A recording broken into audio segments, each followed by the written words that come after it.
আচ্ছা, ভাইরাল সিদ্দিককে আপনি চিনেন? ভাইরাল সিদ্দিকের কথা বলছি, যিনি বাংলাদেশের বেশ পরিচিত একজন মানুষ। লাগামহীন কথাবার্তা, অসংলগ্ন আচরণ এবং উদ্ভট আচরণের জন্য যার বেশ সুখ্যাতি আছে। ধানমন্ডি ৩২ নাম্বার ভাঙা, বেগম খালেদা জিয়া অসুস্থ হয়ে এভার কেয়ার হসপিটালের সামনে ভর্তি আছেন, সেই জায়গায় যে অসংলগ্ন আচরণ করা।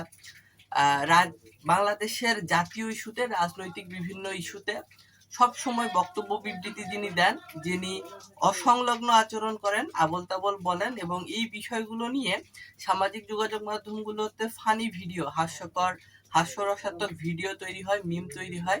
সেই ভাইরাল সিদ্দিক এবার একটি মসজিদের দান বাক্স চুরি করতে যেয়ে ধরা পড়েছেন।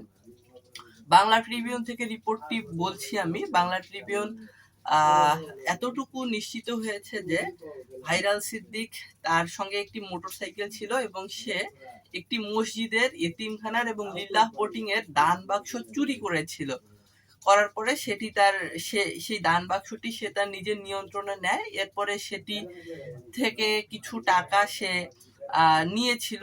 এমন অবস্থায় তৌহিদি জনতা তাকে আটক করে, বা স্থানীয় যারা ছিলেন তারা এই বিষয়টি বুঝতে পেরে তাকে আটক করেন। এবং তখন ওই ভাইরাল সিদ্দিক, তিনি ভিডিও করতে নিষেধ করেন এবং বিভিন্ন ধরনের অনুরোধ করেন এবং তিনি যাতে মুক্তি পান, ছেড়ে দেন, তাকে যদি ছেড়ে দেওয়া হয় এর জন্য তিনি নানান ধরনের অনুরোধ করছিলেন।